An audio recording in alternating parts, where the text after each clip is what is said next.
Hi hello ಎಲ್ಲರಿಗೂ ಊಟದ ಡಬ್ಬಿ ಚಾನಲ್ಗೆ ಎಲ್ಲರಿಗೂ ಸ್ವಾಗತ. ಬಹಳ ಈಸಿಯಾಗಿ ಟೇಸ್ಟಿಯಾಗಿ ಅಷ್ಟು ಹೆಲ್ದಿಯಾಗಿರುವಂತಹ ಕೊಬ್ಬರಿ ಉಂಡೆ ರೆಸಿಪಿಯನ್ನು ಮಾಡಿ ತೋರಿಸಿದ್ದೀನಿ. ನೀವು ನೋಡಿದ್ರೆ ಗೊತ್ತಾಗ್ತಿರ್ಬೋದು ಉಂಡೆ ಎಷ್ಟು ಚಂದ ಪರ್ಫೆಕ್ಟಾಗಿ ಬಂದಾವ.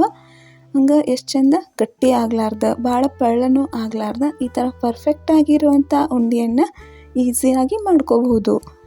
ಕೊಬ್ಬರಿ ಉಂಡೆ ಮಾಡೋದಕ್ಕೆ ನಾ ಇಲ್ಲೇ ಮೊದಲಿಗೆ ದೊಡ್ಡ ಪಟ್ಲ ಆಗೋಷ್ಟು ಕೊಬ್ಬರಿಯನ್ನು ತೊಗೊಂಡಿದ್ದೀನಿ.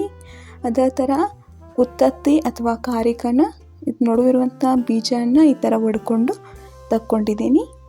ಒಂದು ಸಣ್ಣ ಬಟ್ಲ ಆಗೋಷ್ಟು ಅಂಟನ್ನು ತೊಗೊಂಡಿದ್ದೀನಿ. ಅಂಟನ್ನು ಬಳಸೋದ್ರಿಂದ ಕೊಬ್ಬರಿ ಉಂಡೆ ಭಾಳ ಹೆಲ್ದಿಯಾಗಿರ್ತೈತಿ. ಹಂಗೆ ನಾ ಇಲ್ಲೇ ಒಂದು 100 ಗ್ರಾಮ್ ಆಗೋಷ್ಟು ಬಾದಾಮನ್ನು ತೊಗೊಂಡಿದ್ದೀನಿ. ಒಂದು 100 ಗ್ರಾಮ್ ಆಗೋಷ್ಟು ಕಾಜು ತೊಗೊಂಡಿದ್ದೀನಿ. ಹಂಗೆ ಒಂದು ಸಣ್ಣ ಬಟ್ಲ ಅಥವಾ ಅಳತೆ ಒಳಗೆ ನೋಡಬೇಕಾದ್ರೆ ಒಂದು 100 ಗ್ರಾಮ್ ಆಗೋಷ್ಟು ಒಣ ದ್ರಾಕ್ಷಿಯನ್ನು ತೊಗೊಂಡಿದ್ದೀನಿ. ಇಲ್ಲಿ 2 ಥರದ ಒಣ ದ್ರಾಕ್ಷಿಯನ್ನು ಬಳಸ್ಕೊಂಡಿದ್ದೀನಿ. ಒಂದು 2 ಚಮಚ ಆಗೋಷ್ಟು ಗಸಗಸೆಯನ್ನು ತೊಗೋಬೇಕು. ನಾ ಇಲ್ಲಿ ಕೊಬ್ಬರಿ ಮತ್ತು ಖಾರಿಕದ ಪ್ರಮಾಣವನ್ನು ನೋಡಿಕೊಂಡು ಅರ್ಧ ಕೆಜಿಗಿಂತ ಸ್ವಲ್ಪ ಜಾಸ್ತಿ ಆಗೋಷ್ಟು ಬೆಲ್ಲವನ್ನು ಬಳಸ್ಕೊಂಡಿದ್ದೀನಿ.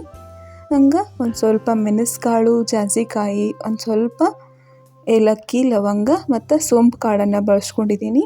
ಇದ್ರೊಳಗೆ ನಿಮಗೆ ಯಾವ್ಯಾವ ಇಷ್ಟ ಆಗ್ತಾವೋ ಅದನ್ನ ಸೇರಿಸ್ಕೋಬಹುದು, ಬ್ಯಾಡ್ ಅಂದರೆ ಸ್ಕಿಪ್ನು ಮಾಡ್ಕೋಬಹುದು. ಮೊದಲಿಗೆ ನಾವು ತೊಗೊಂಡಿರುವಂಥ ಡ್ರೈ ಫ್ರೂಟ್ಸ್ಗಳನ್ನ ಸಣ್ಣ ಸಣ್ಣದಾಗಿ ಕಟ್ ಮಾಡಿ ಇಟ್ಕೊಂಡಿದ್ದೀನಿ. ಈ ಥರ ಮಾಡಿ ಇಟ್ಕೊಂಡ್ರಿಂದ ಈಸಿಯಾಗಿ ಮಾಡ್ಕೋಬಹುದು. ಮೊದಲಿಗೆ ಒಂದು ದಿಪ್ಪ ತಳದ ಪಾತ್ರೆಯನ್ನು ಗ್ಯಾಸ್ ಮ್ಯಾಗ ಇಟ್ಕೊಂಡು ಗ್ಯಾಸನ್ನು ಲೋ ಟು ಮೀಡಿಯಮ್ ಫ್ಲೇಮ್ ಒಳಗೆ ಇಟ್ಕೊಂಡನ ಗಸಗಸಿಯನ್ನು ಒಂದು ಸ್ವಲ್ಪ ಬೆಚ್ಚಗೆ ಮಾಡ್ಕೋಬೇಕು. ಗಸಗಸಿ ಭಾಳ ಜಲ್ದಿ ಹುರಿದು ಬಿಡ್ತಾವ, ಒಂದು ಸ್ವಲ್ಪ ಸಿಡಿಯೋದಕ್ಕೆ ಸ್ಟಾರ್ಟ್ ಆಗ್ತಾವ.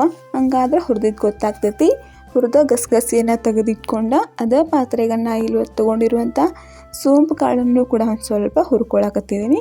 ಇದನ್ನು ಹುರಿದ ಮಿಕ್ಸಿಗೆ ಹಾಕೋದ್ರಿಂದ ಜಲ್ದಿ ಸಣ್ಣ ಆಗ್ತೈತಿ.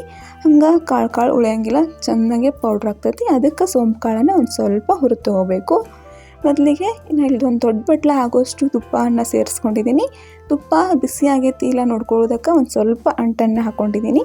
ಮೊದಲಿಗೆ ಅಂಟನ್ನು ಕರ್ಕೊಂಡು ತಕ್ಕೊಳ್ಳೋನು.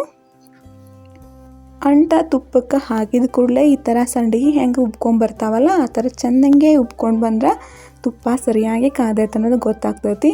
ಹಂಗೆ ಗ್ಯಾಸನ್ನು ಲೋ ಫ್ಲೇಮ್ ಒಳಗೆ ಇಟ್ಕೊಂಡನ ಅಂಟನ್ನು ಕರ್ಕೋಬೇಕು. ಇಲ್ಲಾದ್ರೆ ನಡುವೆಲ್ಲ ಅಂಟಾಗಿ ಹಂಗೆ ಗಟ್ಟಿಯಾಗಿ ಉಳ್ಕೊಂಬಿಡ್ತೈತಿ. ಅದಕ್ಕೆ ಒಂದು ಸ್ವಲ್ಪ ಈ ಥರ ಚೆನ್ನಾಗೆ ಕರ್ಕೋಬೇಕು. ಇದನ್ನು ಅತಿಯಾಗಿನೂ ಕರ್ಕೊಂಡ್ರೆ ಕೆಂಪಾಗಿಬಿಡ್ತಾವ. ಈ ಥರ ಸಂಡಿಗೆ ಯಾವ ಥರ ನಾವು ಕರ್ಕೋತೇವಲ್ಲ ಅದೇ ಥರ ಕರ್ಕೊಂಡ್ರೆ ಮಸ್ತಾಗಿ ಪರ್ಫೆಕ್ಟಾಗಿರ್ತಾವೆ. ಹಂಗೆ ಅಂಟನ್ನು ಬಳಸೋದ್ರಿಂದ ಆರೋಗ್ಯಕ್ಕೂ ಭಾಳ ಒಳ್ಳೆಯದು. ನೀವು ಇದನ್ನು ಹೆಚ್ಚು ಕಡಿಮೆ ನಿಮಗೆ ಎಷ್ಟು ಇಷ್ಟ ಅಷ್ಟಷ್ಟು ಕ್ವಾಂಟಿಟಿಯನ್ನು ಹಾಕ್ಕೊಂಡು ಕರ್ಕೋಬಹುದು. ಅಂಟನ್ನು ತೆಗೆದಿಟ್ಕೊಂಡಿದ್ದೀನಿ. ಈಗ ಅದೇ ತುಪ್ಪಕ್ಕನ ನಾ ಇಲ್ಲ ಸಣ್ಣಾಗಿ ಕಟ್ ಮಾಡಿ ಇಟ್ಕೊಂಡಿರುವಂತಹ ಬಾದಾಮಿಯನ್ನು ಸೇರಿಸ್ಕೊಂಡಿದ್ದೀನಿ. ಬಾದಾಮನ್ನು ನಿಮಗೆ ಸಣ್ಣಾಗಿ ಕಟ್ ಮಾಡೋದು ಇಲ್ಲ ಅಂದ್ರೆ ನೀವು ಹಂಗೆ ಕಟ್ ಮಾಡಲಾರ್ದನ ಸೇರಿಸ್ಕೊಂಡು ನಡಿತೈತಿ. ಬಾದಾಮ್ ಒಂದು ಸ್ವಲ್ಪ ಕರೆದ ಮೇಲೆ ನಾವೆಲ್ಲ ಕಟ್ ಮಾಡಿಟ್ಕೊಂಡಿರುವಂಥ ಕಾಜು ಅಥವಾ ಗೋಡಂಬಿಯನ್ನು ಕೂಡ ಸೇರಿಸ್ಕೊಂಡು ಇದೇ ಥರ ಚೆನ್ನಾಗಿ ಒಂದು ಸ್ವಲ್ಪ ಕಲರ್ ಚೇಂಜ್ ಆಗೋವರೆಗೂ ಅಷ್ಟೇ ಫ್ರೈ ಮಾಡ್ಕೋಬೇಕು. ಅತಿಯಾಗಿನೂ ಕರ್ಕೋಬಾರ್ದು, ಒಂದು ಸ್ವಲ್ಪ ಕಲರ್ ಚೇಂಜ್ ಆದರೆ ಸಾಕು. ಅತಿಯಾಗಿ ಕರ್ಕೊಂಡ್ರೂ ಭಾಳ ಒಂದು ಸ್ವಲ್ಪ ಕೈ ಆದಾಗ ಆಗ್ಬಿಡ್ತಾವ. ಈಗ ಅದರ ತುಪ್ಪಕ್ಕನ ನಾವು ತೊಗೊಂಡಿರುವಂಥ ಒಣ ದ್ರಾಕ್ಷಿಯನ್ನು ಸೇರಿಸ್ಕೊಂಡು ದ್ರಾಕ್ಷಿ ಚೆಂದಂಗೆ ಒಣ ದ್ರಾಕ್ಷಿ ಚೆಂದಂಗೆ ಉಬ್ಕೊಂಡು ಬರಬೇಕು. ಅಲ್ಲಿವರೆಗೂ ಕರ್ಕೊಳ್ಬೇಕು. ಇದನ್ನು ನಾವು ತೊಗೊಂಡಿರುವಂಥ ಡ್ರೈ ಫ್ರೂಟ್ಸ್ ಒಳಗೆ ನೀವು ಯಾವುದು ಬೇಕಾದನ್ನು ಕ್ವಾಂಟಿಟಿ ಹೆಚ್ಚು ಕಡಿಮೆ ಬಳಸ್ಕೋಬಹುದು. ಅದೇ ಥರ ಇನ್ನೂ ಭಾಳಷ್ಟು ಡ್ರೈ ಫ್ರೂಟ್ಸ್ಗಳನ್ನ ಬಳಸ್ಕೊಂಡು ಮಾಡಬಹುದು. ಇನ್ನು ಭಾಳಷ್ಟು ಥರ ಅಂದ್ರೆ ನಿಮಗೆ ಇಷ್ಟ ಆಗ್ತಿತ್ತಂದ್ರೆ ಅಂಜೂರ, ಅಕ್ರೋಡ ಅಥವಾ ಇನ್ನೂ ಭಾಳ ಥರ ಬೀಜಗಳನ್ನು ಬಳಸ್ಕೊಂಡು ಮಾಡ್ಬೋದು. ಕುಂಬಳಕಾಯಿ ಬೀಜ, ಸೌತೆ ಬೀಜ ಇಂಥದನ್ನು ಸೇರಿಸ್ಕೊಂಡು ಕೂಡ ಇದಕ್ಕೆ ಉಂಡೆಯನ್ನು ಕಟ್ಕೋಬಹುದು. ಆಮೇಲೆ ಈಗ ನಾನು ಡ್ರೈ ಫ್ರೂಟ್ಸನ್ನು ಕರೆದಿಟ್ಕೊಂಡ್ಮ್ಯಾಗ ನಾವು ತೊಗೊಂಡಿರುವಂಥ ಉತ್ತತ್ತಿಯನ್ನು ಕೂಡ ಕರಿಯೋದು ಒಂದು ಸ್ವಲ್ಪ ತುಪ್ಪದಾಗ ಬಿಸಿ ಮಾಡ್ಕೊಂಡಿದ್ದೀನಿ. ನಾ ಇಲ್ಲಿ ತುಪ್ಪ ಕಡಿಮೆ ಆಗೈತೆ, ಅದಕ್ಕೊಂದು 2 ಚಮಚ ಮ್ಯಾಗ ತುಪ್ಪ ಹಾಕ್ಕೊಂಡು ಉತ್ತತ್ತಿಯನ್ನು ಕರೆದು ತಗೊಂಡಿದ್ದೀನಿ. ಕೊಬ್ಬರಿ ಒಣಗಿದ್ದೂ ಅದಾವೆ ಆಲ್ರೆಡಿ, ಆದರೂ ಒಂದು ಸ್ವಲ್ಪ ಈ ಥರ ಬೆಚ್ಚಗೆ ಮಾಡ್ಕೋಬೇಕು. ನಾ ಇಲ್ಲೇ ಸಣ್ಣಾಗಿ ಹೋಳು ಮಾಡ್ಕೊಂಡು ಇಟ್ಕೊಂಡಿದ್ದೀನಿ. ನೀವು ಬೇಡ ಅಂದರೆ ತುರಿದು ಮಾಡಿದ್ರೂ ನಡಿತೈತಿ, ಇಲ್ಲ ಈ ಥರ ಸಣ್ಣದಾಗಿ ಕಟ್ ಮಾಡಿದ್ರೆ ಹುರ್ಕೊಂಡ್ರೂ ನಡಿತೈತಿ. ಒಂದು ಸ್ವಲ್ಪ ಬೆಚ್ಚಗಾದ್ಮ್ಯಾಗ ನಾ ಇಲ್ಲಿ ಒಂದು 2 ಚಮಚ ಅಷ್ಟು ತುಪ್ಪವನ್ನು ಹಾಕ್ಕೊಂಡು ನಾ ಇಲ್ಲಿ ಆಳ್ವಿಯನ್ನು ಒಂದು ಸ್ವಲ್ಪ ಸೇರಿಸ್ಕೊಂಡಿದ್ದೀನಿ. ಅಳವಿಯನ್ನು ಸೇರಿಸ್ಕೊಳ್ಳೋದ್ರಿಂದ ಬಾಣಂತಿಯರಿಗೆ ಋತುಮತಿಯರಿಗೆ ಬಹಳ ಒಳ್ಳೆಯದು. ಅದಕ್ಕೆ ನಾನು ಸ್ವಲ್ಪ ಅಳವಿಯನ್ನು ಸೇರಿಸ್ಕೊಂಡಿದ್ದೀನಿ. ನಿಮಗೆ ಇಷ್ಟ ಇದ್ರೆ ಸೇರಿಸ್ಕೋಬಹುದು, ಬ್ಯಾಡ್ ಅಂದ್ರೆ ಸ್ಕಿಪ್ನು ಮಾಡ್ಕೋಬಹುದು. ಇಲ್ಲಿ ನೋಡಿದರೆ ಗೊತ್ತಾಗ್ತಿರ್ಬೋದು ನಿಮ್ಗೆ ಅಂಟು ಎಷ್ಟು ಚೆಂದ ಕರ್ಕೊಂಡೈತಿ ಅಂಥೇಳಿ. ಈಗ ಎಲ್ಲನೂ ಒಂದು ಸ್ವಲ್ಪ ತಂಪಾಗೋದಕ್ಕೆ ಬಿಡಬೇಕು. ತಂಪಾದ ಕೂಡಲೇ ನಾ ಇಲ್ಲೇ ಕೊಬ್ಬರಿ ಮತ್ತು ಉತ್ತತ್ತಿ ಅಂಟನ್ನು ಒಂದೊಂದಾಗಿನ ಮಿಕ್ಸಿ ಮಾಡ್ಕೋಬೇಕು.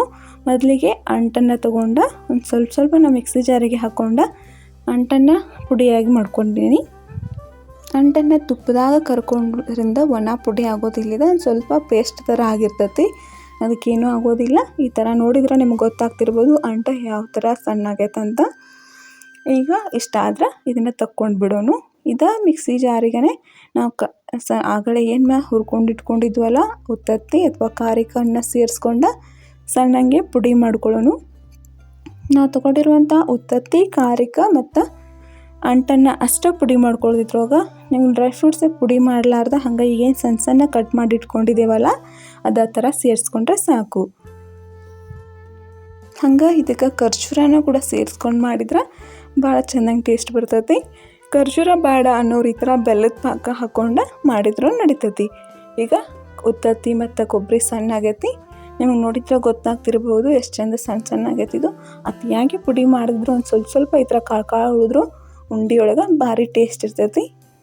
ಈಗ ಒಂದು ಸಣ್ಣ ಮಿಕ್ಸಿ ಜಾರಿಗೆ ಒಂದು ಸ್ವಲ್ಪ ಸಕ್ಕರೆಯನ್ನು ತೊಗೊಂಡಿದ್ದೀನಿ. ಇದಕ್ಕೆ ನಾವು ತೊಗೊಂಡಿರುವಂಥ ಮೆಣಸುಕಾಳು, ಜಾಜಿಕಾಯಿ, ನಾವು ಏನೇನು ಆಗಲೇ ಮಸಾಲೆಯನ್ನು ತೊಗೊಂಡಿದ್ವಲ್ಲ ಅದನ್ನು ಸೇರಿಸ್ಕೋಬೇಕು. ಈ ಥರ ಮೆಣಸುಕಾಳು ಮತ್ತು ಜಾಜಿಕಾಯಿ ಮತ್ತು ಸೋಂಪು ಕಾಳು, ಏಲಕ್ಕಿ ಎಲ್ಲನೂ ಸೇರಿಸಿ ಒಂದು ಸ್ವಲ್ಪ ಲವಂಗನ ಕೂಡ ಸೇರಿಸ್ಕೊಂಡು ಮಾಡೋದ್ರಿಂದ ಭಾಳ ಅಂದ್ರೆ ಭಾಳ ಬೆಸ್ಟ್ ಆಗಿರುವಂಥ ಫ್ಲೇವರ್ ಇರ್ತೈತಿ ಇದಕ್ಕೆ. ಹಂಗೆ ಬಾಣಂತಿಯರಿಗೆ ಮಾಡುವಾಗ ಇದನ್ನೆಲ್ಲರೂ ಸೇರಿಸಿನ ಮಾಡ್ತಾರೋ. ನೀವು ಹಂಗೆ ಸಣ್ಣ ಮಕ್ಕಳಿಗೆ ತಿನ್ನಕ್ಕೆ ಮಾಡೋದಿದ್ರೂ ಇದನ್ನೆಲ್ಲ ಸೇರಿಸಿದ್ರೆ ಒಂದು ಘಮ ಇರ್ತೈತಿ, ಮಸ್ತಾಗಿರುವಂಥ ಪರಿಮಳ ಬರ್ತಿರ್ತೈತೆ ಅದರಿಂದ. ಅದಕ್ಕೆ ಒಂದು ಸ್ವಲ್ಪ ಈ ಥರ ಮಸಾಲೆಗಳನ್ನ ಸೇರಿಸ್ಕೊಂಡ್ರೆ ಮಸ್ತಾಗಿರ್ತೈತೆ ಉಂಡೆ. ಈಗ ಎಲ್ಲವನ್ನು ಕೂಡ ಮಿಕ್ಸ್ ಮಾಡ್ಕೊಳ್ಳೋಣ. ನಾವು ಏನೀಗ ಆಗಲೇ ಎಲ್ಲ ಸಣ್ಣ ಮಾಡಿ ಇಟ್ಕೊಂಡಿದ್ವಿ ಅದರೊಳಗೆ ಕೊಬ್ಬರಿಯನ್ನು ಕೂಡ ಮಿಕ್ಸ್ ಮಾಡಿಕೊಂಡೆ. ಉತ್ತತ್ತಿ ನಾವೇನು ಅಂಟು ಸಣ್ಣ ಮಾಡ್ಕೊಂಡು ಇಟ್ಕೊಂಡಿದ್ವಿ, ಅಂಟು, ಡ್ರೈ ಫ್ರೂಟ್ಸ್, ಆಳ್ವಿ ಎಲ್ಲನೂ ಕೂಡ ಈಗ ಮಿಕ್ಸ್ ಮಾಡ್ಕೊಳ್ಬೇಕು. ಎಲ್ಲನೂ ಚೆಂದಂಗೆ ಒಂದು ಹದವಾಗಿ ಕುಡ್ಕೊಳ್ಳೋವರೆಗೂ ಇದನ್ನು ಮಿಕ್ಸ್ ಮಾಡ್ಕೋಬೇಕೀಗ. ಇದನ್ನು ಏನೇನು ನಾವು ಸ್ನ್ಯಾಕ್ಸ್ ಮಾಡ್ಕೊಂಡು ತಿನ್ನೋದಕ್ಕಿಂತ ಈ ಥರ ಹೆಲ್ದಿ ಆಗಿರುವಂಥ ಉಂಡೆಯನ್ನು ಕಟ್ಕೊಂಡು ಸಣ್ಣ ಮಕ್ಕಳಿಗಾಯ್ತು ದೊಡ್ಡವ್ರಿಗಾಯ್ತು ಎಲ್ಲರೂ ಇಷ್ಟಪಟ್ಟು ತಿನ್ಬೋದು. ಮಾಡೋದು ಭಾಳ ಈಸಿ ಐತಿ, ಭಾಳ ಟಫ್ ಏನಿಲ್ಲಿದೆ.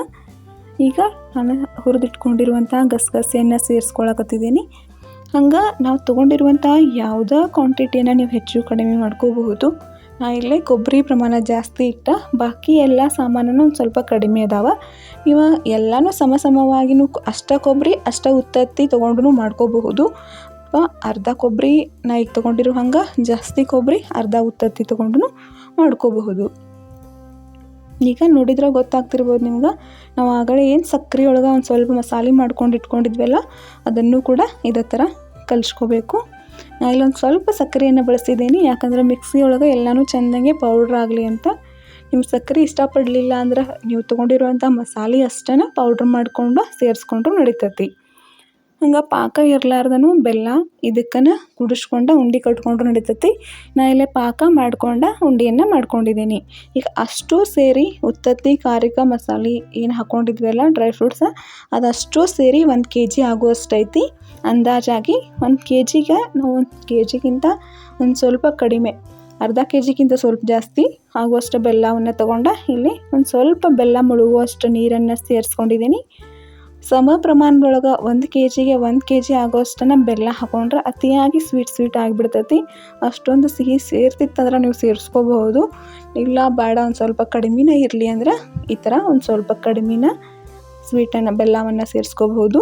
ಬೆಲ್ಲ ಚೆನ್ನಾಗಿ ಕರ್ಕೊಂಡು ಈ ಥರ ಕುದಿಯೋದಕ್ಕೆ ಸ್ಟಾರ್ಟ್ ಆಗೈತಿ. ಈಗ ಬೆಲ್ಲದ ಪಾಕ ನೋಡೋದು ಭಾಳ ಜನಕ್ಕೆ ಅರ್ಥ ಆಗಲಿಲ್ಲ ಅಂದ್ರೆ ಈ ಥರ ಒಂದು ಪ್ಲೇಟಿಗೆ ಒಂದು ಸ್ವಲ್ಪ ನೀರನ್ನು ಹಾಕ್ಕೊಂಡು ನಾವು ಬೆಲ್ಲ ಪಾಕ ಏನು ಸ್ಟಾರ್ಟ್ ಆಗೈತೆ ಕುದಿಯೋದಕ್ಕೆ ಅದನ್ನು ಈ ಥರ ನೀರಿಗೆ ಹಾಕ್ಕೊಂಡು ಒಂದು ಸ್ವಲ್ಪ ಕೈ ಆಡಿಸಿದ್ರೆ ಅದು ನೀರಿನೊಳಗೆ ಕರ್ಕೊಂತು ಅಂದ್ರೆ ಇನ್ನೂ ಪಾಕ ಆಗಿಲ್ಲ ಅನ್ನೋದು ಅರ್ಥ ಆಗ್ತೈತಿ.